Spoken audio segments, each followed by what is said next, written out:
At Christmas dinner, my family left me out because there wasn't enough space at the table. I didn't argue.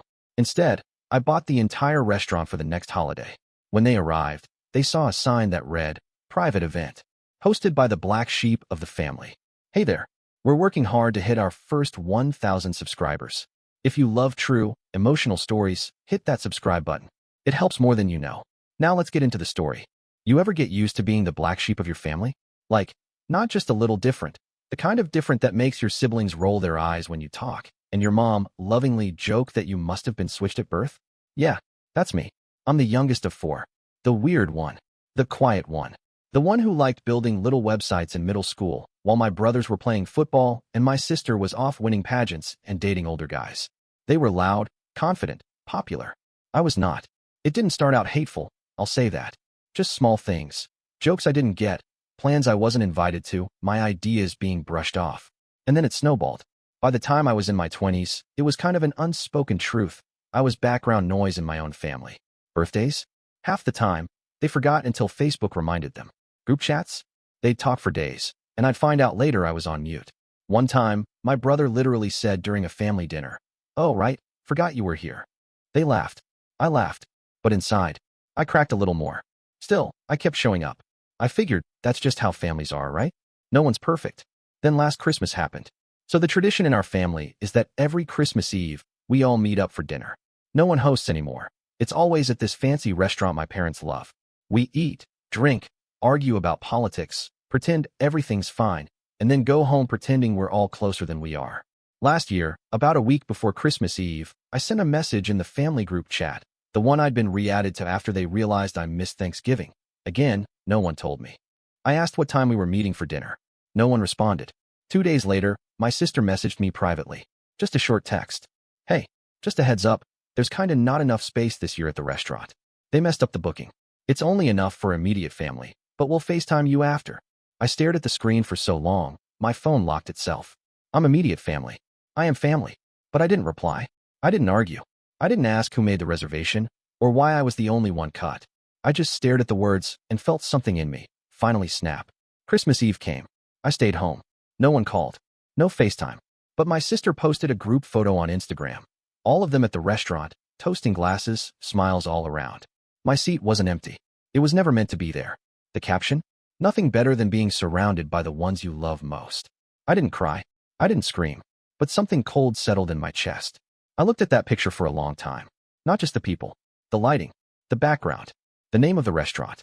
Then I closed the app, and I opened my laptop. I wasn't going to start a fight. I wasn't going to beg for a seat at their table. I wasn't going to send a dramatic group text or post some emotional status. No, I was going to do something quieter, colder, cleaner. Because they wanted a holiday without the black sheep? Fine. Next year, they'd get exactly what they asked for. Only this time, they'd regret it. I didn't talk to anyone for a while after that Christmas. Not my mom, not my siblings, not even my cousins, who usually check in once or twice during the holidays. No one reached out. No one asked if I was okay. I think they all just moved on. Like I didn't exist. And maybe that's what stung the most. I wasn't surprised, though. I'd been treated like an afterthought for so long that I'd honestly started believing I was one. But something about that dinner, that fake excuse about not enough space, followed by the smug family photo, hit different. It was like they finally said out loud what they'd been hinting at my whole life. "You're not one of us." So I made a decision. I wasn't going to beg them to include me anymore. I was going to make damn sure they remembered leaving me out. And I knew exactly how I'd do it. Remember the restaurant from that photo? It's this upscale spot downtown, kind of a hybrid between a steakhouse and a high-end Italian place. Candlelit booths, live jazz, the whole 9 yards. My parents love it. It's their place. Every Christmas Eve, that's where we go. Well, where they go? So a few days after Christmas, I called the restaurant. I asked to speak to the manager, told them I had a big event in mind for the next year, Christmas Eve, specifically, and I wanted to reserve the entire place. No tables left open. I didn't care about the price. The guy was kind of stunned. "You want to book the whole dining room for Christmas Eve? That's one of our busiest nights of the year." I just smiled. "Exactly." He laughed, then realized I was serious. After a pause, he asked, "Okay, under what name?" I said, "Put it under the Black Sheep Family Reunion." I swear, he choked on his own spit. I told him I'd pay the deposit up front, no games.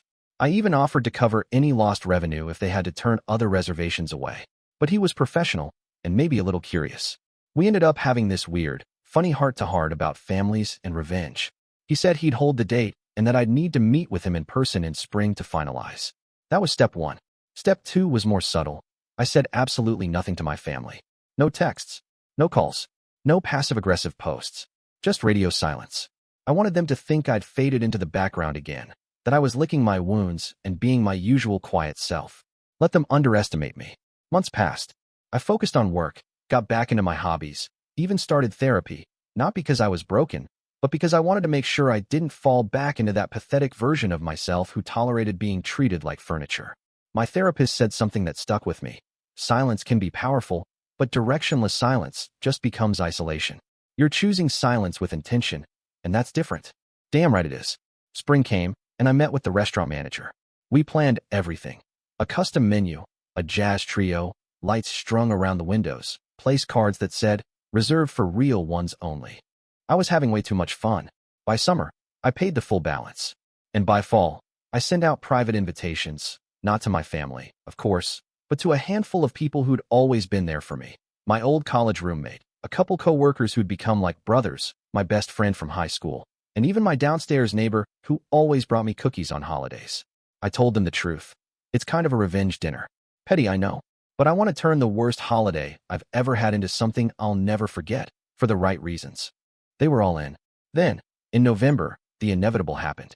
My sister texted me, "Hey, just wondering if you'll be coming to Christmas dinner this year." I think Mom wanted to make sure everyone was there. The audacity. I stared at her message for a full minute, thumb hovering over the reply button. I could have unloaded. Could have reminded her what she did last year. Could have sent a screenshot of that Instagram photo and said, "Funny, you didn't want me there when it mattered." But instead, I kept it simple. "Actually, I've got plans this year. Hosting something small. But thanks for thinking of me." She sent back a smiley face and a thumbs up. That was it. I don't think she even remembered what they did. Good. Let it stay that way. Because next month, when they show up to their favorite restaurant in full holiday glam, ready for their perfect little Christmas tradition, they're going to see a sign on the door. Private event, hosted by the black sheep of the family. By the time December rolled around, I wasn't nervous. I was excited. I hadn't felt this level of calm control in years. And maybe that says something about how messed up my family dynamic had been. Because plotting a silent, psychological revenge for 11 months? Somehow that brought me more peace than a decade of trying to belong ever did. Anyway, let's talk logistics. The restaurant and I had worked out everything. The manager, his name's Diego, was all in by this point. He said in all his years working holiday events, he'd never seen someone rent out the entire space just to send a message. I told him, this isn't just about a message. It's about finally taking up space where I was never allowed to exist. He nodded like he understood exactly what I meant. We customized everything. The menu had playful names. The signature cocktail was called the Forgotten Son. One of the appetizers was labeled "No Room at the Table." And the dessert? That was called Petty Pie. We even printed little coasters that said, "Cheers from the Black Sheep." I wasn't trying to be subtle. I wanted every detail to sting, not with anger, but with clarity. And here's the real kicker. Diego confirmed a week before the event that my family had, in fact, tried to make a reservation at the same restaurant again. Same time, same date, same setup as the year before. But they were politely told the place was already booked for a private event. Apparently, my mom got testy about it. She asked if it was possible to just seat them in the bar area or make an exception, and when they said no, she demanded to know who had the nerve to book their Christmas tradition. Diego said he smiled and just replied, "You'd have to ask the host." I wish I could have seen her face, but I wasn't done yet. The final detail was the sign. I wanted it visible, not tucked inside. So I worked with a local print shop to make a big, beautifully obnoxious sign that would be taped across the front entrance. It said, in bold, festive lettering, "Private event tonight. Hosted by the Black Sheep of the family. Invited guests only. No exceptions." Below that was a little graphic of a sheep wearing sunglasses and sipping a martini. Diego promised he'd hang it up early on Christmas Eve, before the usual dinner crowd arrived, just to make sure they'd see it when they got there. Now here's where it got weird. About 3 days before Christmas, I started getting this flurry of awkward family texts. First, my mom sent a message in the family group chat. Reminder, dinner at 6. Hope everyone can make it. Dress nice. No mention of me, of course. Then my brother sent me a separate text. "Hey, are you going to be at dinner? We're going to the usual spot." I replied, "Nope. Got something going on." He sent back, "You always have something going on lately. You good?" Which is rich, coming from the same guy who once told me I sucked the fun out of everything, because I asked people to stop mocking my degree. But then, the last one came from my sister. So, Mom's kind of freaking out. She tried to confirm our dinner reservation, and they said it was booked. Any idea what's going on? I left that one on read. I think that was the moment it started clicking for them. I could feel the wheels turning. Not fully, not yet, but enough to make them uneasy. Christmas Eve finally arrived.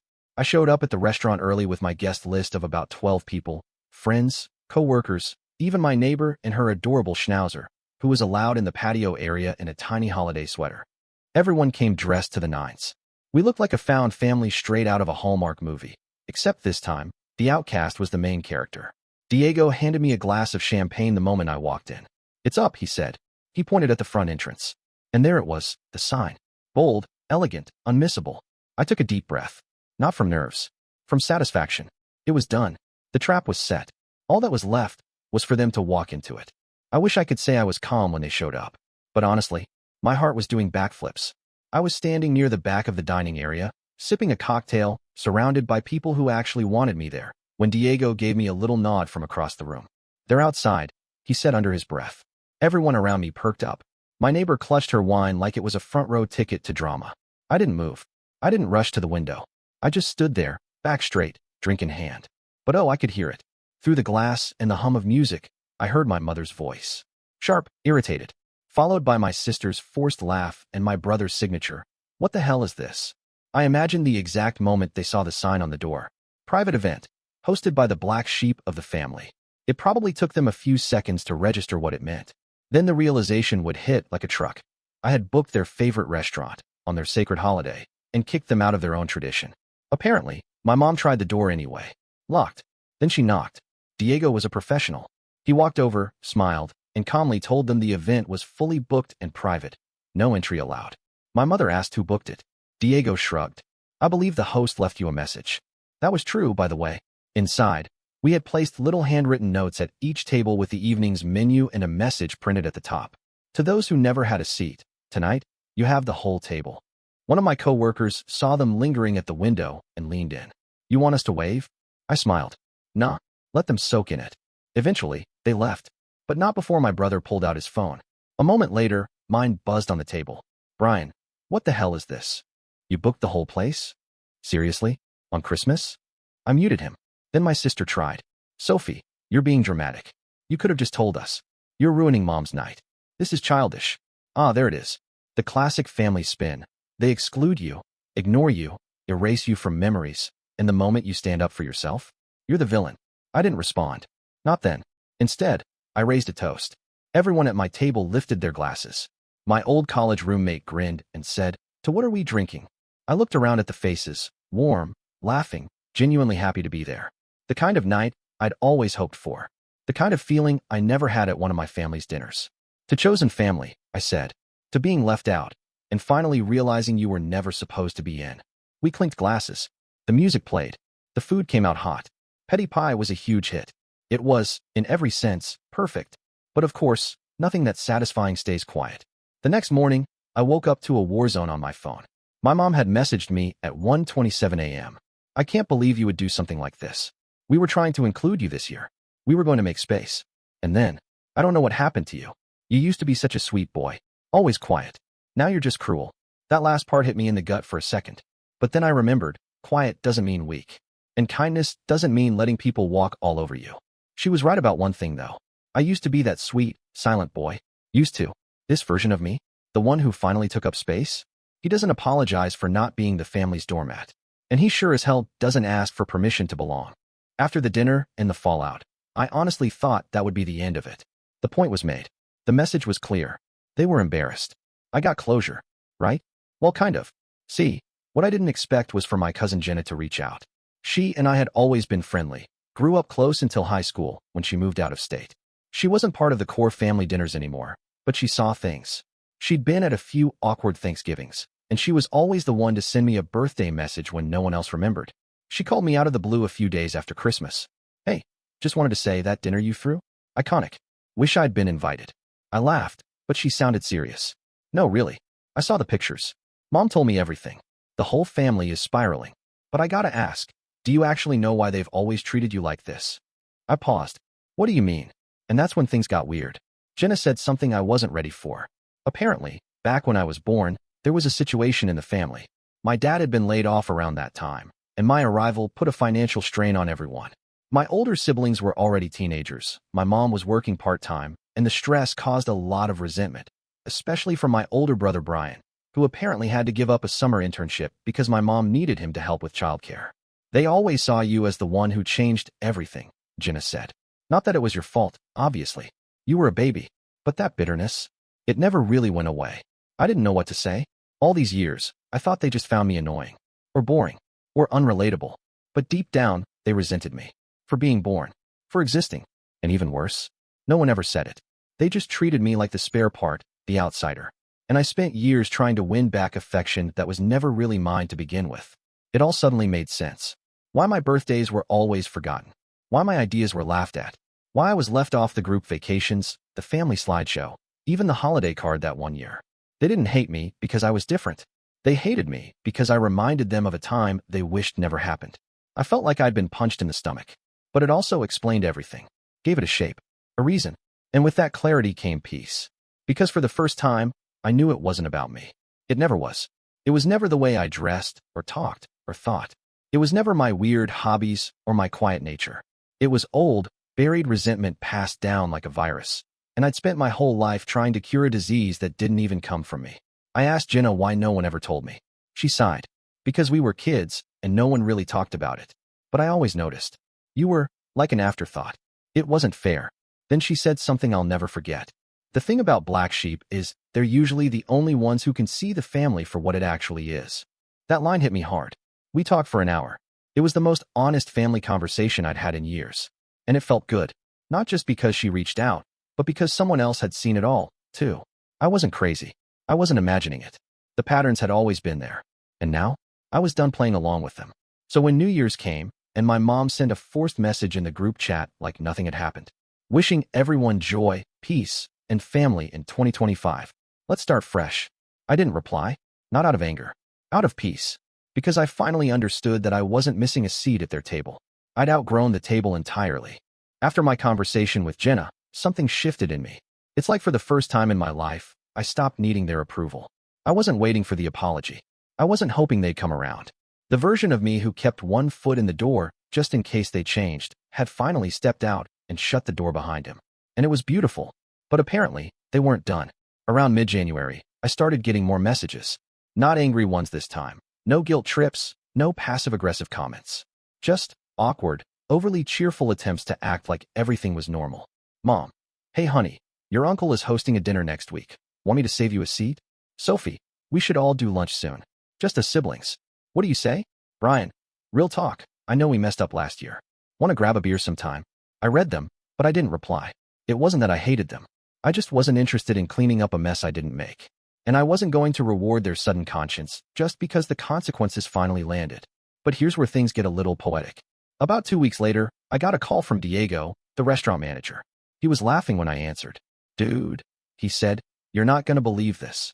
Apparently, my mother had called the restaurant. Again, she wanted to formally file a complaint about being denied entry on Christmas Eve.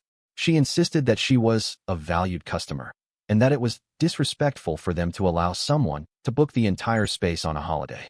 Diego calmly told her that the venue was available to anyone who paid the reservation fee, and that no rules had been broken. She asked for the name of the host. Diego said, it was booked under the Black Sheep. He told me there was a long silence on the other end before she muttered, of course it was, and hung up. I couldn't stop smiling. But it didn't stop there. A few days after that, my boss pulled me aside at work. He looked uncomfortable. So, this might be nothing, but I got a really weird voicemail yesterday. Someone claiming to be a relative of yours. I blinked. What did they say? He looked awkward. Something about how we should keep an eye on your attitude.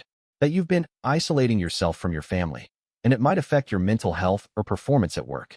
I was stunned. My mom had called my job. I asked my boss to play the message. And there it was. My mother's voice, sounding sweet and concerned, but absolutely trying to poison the well. I was livid, but also weirdly calm. Because this wasn't just about a dinner anymore. This was about control. About what happens when someone they used to walk over suddenly learns to stand up straight and refuses to play along anymore. So I did what I should have done years ago.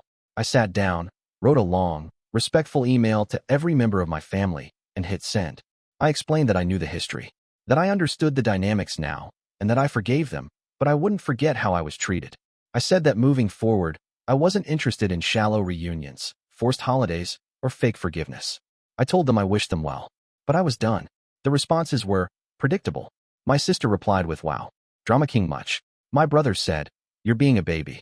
Families fight. Get over it." And my mom, she called 6 times, left voicemails that ranged from, "This isn't you," to, "I did everything for you," to, "You're breaking my heart." I didn't respond, because this is me. The version of me that finally realized I don't have to earn love that's held hostage. I don't have to dance for scraps when I've built my own table, with people who actually want to sit at it. They were finally starting to feel what I'd felt for years. Left out. And that's the story. If you're still here, that means you're one of us. So go ahead, hit that subscribe button. I drop new chaos every single day, and trust me, tomorrow's story, it's even worse than this one.